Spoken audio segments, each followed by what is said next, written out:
your dedicated movie roast channel here. Today we'll be pissing on another Ryan Murphy project called Facelift because he need one.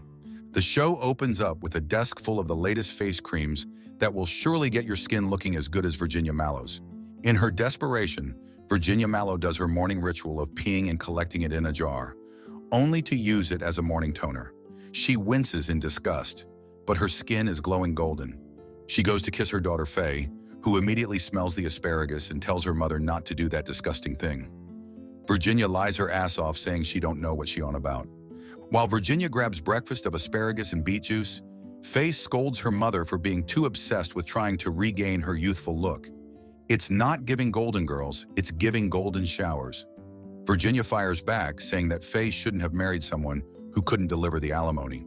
However, Faye claims that she didn't marry Tim for his money and that she's studying law for herself. Faye is nervous about the upcoming baby bar exams. Virginia assures her daughter that she'll pass them. Later, Virginia stares at Bernie through the window, wanting Bernie to mow her lawn. Faye shares that Bernie is getting divorced, implying that Virginia should jump at the chance to hop on his D.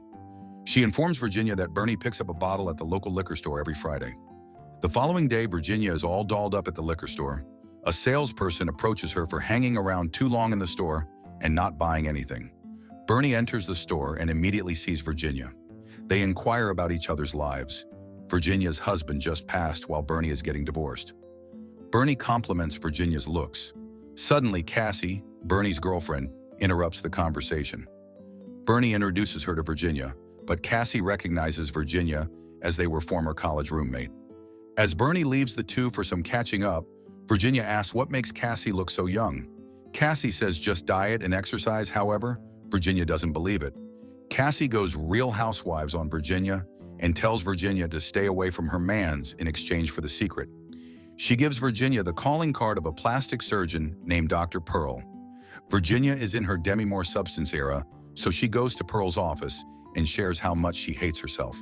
To her shock, Pearl shoos her away, explaining that if she doesn't love herself initially, nothing will change even if she undergoes the procedure.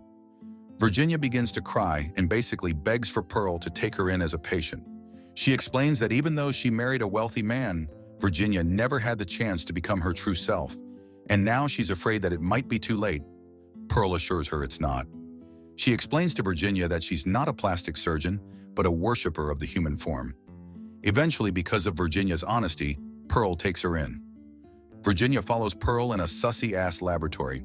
She sees a wall filled with before and after pictures of the patients. Pearl gives her the bill, and suddenly Virginia feeling broke. However, Pearl argues that she's getting a service unlike anything else. She asks Virginia to think it over. Later, Virginia calls her business manager Grady about taking on additional debt. Grady explains to her that her husband left behind a lot of debt.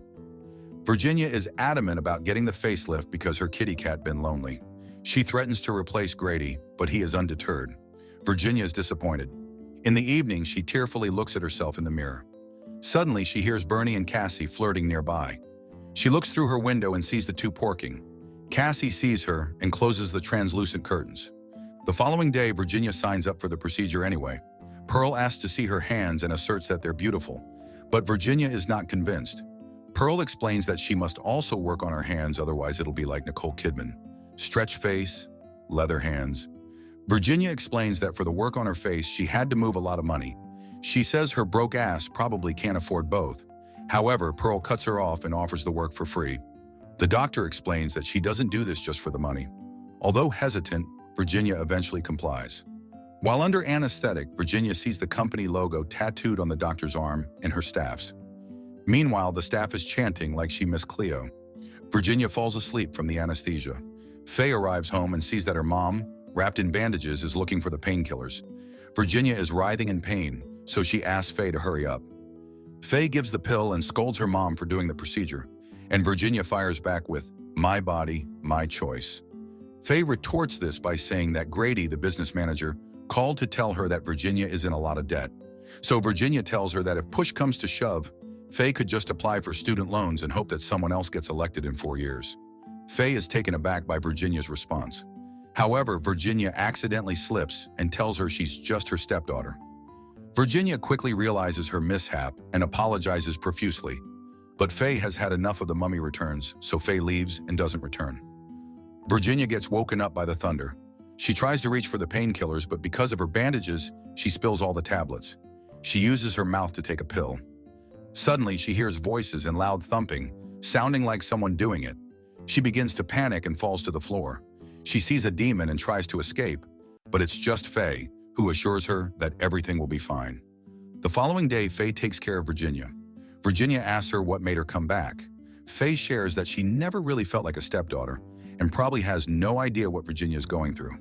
The two make up. Faye asks what the procedure is, but Virginia assures her it's just a facelift. Faye retreats and admits that she's not a professional nurse. She asserts that as long as Virginia talks to her doctor, everything should be fine. Later, Pearl checks the bandages on Virginia's hands and face. Virginia shares that she feels Pearl also changed something in the bone. The doctor assures her that it's just part of the method. She sits Virginia down and tells her that Faye may not be contributing a positive influence on her recovery. She invites Virginia to stay in her Santa Monica retreat house with supportive patients and colleagues.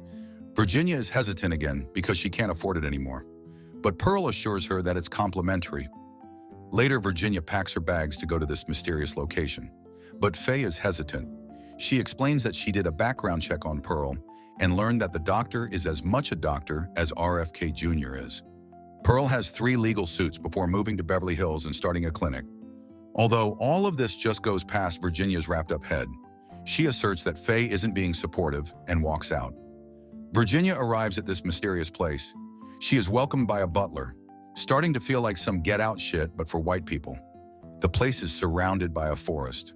Virginia looks at everyone and feels a bit out of place because everyone is dressed so fancy and the only one wearing bandages. Eventually, she sees Pearl, who greets her warmly. Virginia feels embarrassed, but Pearl assures her that everyone has been through the same thing. According to the doctor, this is a judgment-free zone, and Virginia is amongst friends and supporters. The two of them head inside. Pearl assures Virginia that there's no reason to feel tense. She tells her that the bandages are ready to come off. Virginia is ecstatic because her bandages starting to smell like vinegar, but Pearl wants to take the bandages off in front of other people during an evening gathering. Virginia is understandably hesitant, but she becomes convinced because of Pearl's smooth-talking skills. Later, Faye arrives at the place and sees her mother. A random guy attacks her and puts her to sleep. In the evening, the rich people gather and applaud Pearl's presence. She announces that while everybody else suffered from war, economic upheaval, and disease, they are all thriving thanks to Trump's tax cuts for billionaires. Pearl introduces Virginia to everyone. While she hesitantly enters through the crowd, random people congratulate her, welcoming her for becoming part of their family. Pearl shares that they're all lucky because they get to witness Virginia's metamorphosis. Everyone applauds Virginia's bravery. Virginia climbs up the platform and tells everyone she's super happy to be there. Before they can begin, Pearl reveals that they must first attend to something unpleasant. 2 men bring out Faye. Pearl interrogates Virginia if she had something to do with Faye arriving at the place. However, Virginia assures Pearl that she doesn't know anything. Faye reveals that she hid behind the SUV because she was worried about her mom. Pearl asserts that because she broke the rules, Faye must be punished. Virginia claims she's only Faye's stepmom. The security takes Faye away while Virginia is still conflicted. Pearl reassures her that security will take care of Faye and that Virginia needs to focus on herself tonight. She sits Virginia down as Pearl and her staff slowly remove the bandages. Finally, Virginia sees her new look, and all she can say is oink oink, giving Peppa Pig couture. Virginia is shocked at what Pearl did. Suddenly, people start chanting. Virginia stands in the middle of everyone, while Pearl explains that she'll be sacrificed for their god, Eton. She explains that everyone partakes in a hunt once a year, and Virginia is the bacon. Pearl explains that 2 miles south is the Pacific, and in between, there's wilderness. She can go free if she can successfully get to the water without getting butchered. Pearl explains that for their cult to stay beautiful, they must sacrifice an ugly duckling, or in this case, a piglet. Virginia runs for her life. She heads into the dark forest, where she hears voices and scary laughter. After 2 minutes, the mob catches up to Virginia. She sees their pitchforks and flashlights from a distance, prompting her to bolt in the other direction. Virginia has been skipping Peloton sessions, so she has to rest behind a tree. The angry mob knows where she is and approaches her. They fire an arrow that grazes her hip. Virginia cries in pain, But the prospect of becoming pork chopped motivates her to get her ass moving. The chase goes on for a while. Virginia heads toward a tunnel. As she exits the other side, she sees the ocean. Virginia struggles to reach the end because she is injured, exhausted, and scared for her life. Suddenly, Bernie appears out of nowhere and calls her attention. Virginia asks for help, but Bernie is sussy AF. She quickly realizes that Bernie's in on it. However, it's too late. The plastic-ass Cassie stands with her mans. The mob surrounds her. 2 men hold Virginia up. Pearl arrives and stabs her with a spear. Pearl gives everyone the go signal to start poking the pork. Everyone stabs Virginia with their pointy stick. Faye gets taken to Virginia. Pearl explains to Faye that her birth mother was one of them, and this is her birth mother's gift. She remembers that she was gifted a butterfly necklace, symbolizing their god Etain. Faye's biological mother is one of the beautiful people blessed by Etain. Pearl urges Faye to leave her cocoon and let her true form emerge. Later, Faye, who now wields the power of letting her hair down, meets a fine young guy at her university. They both share the same tattoo and they walk off together. What did y'all think of this one? What's the message of the show? To embrace aging because we all do, or just get a better plastic surgeon. Subscribe to watch more videos like this. Turn on notifications. And leave a like, it really helps the channel out. Thank you for watching.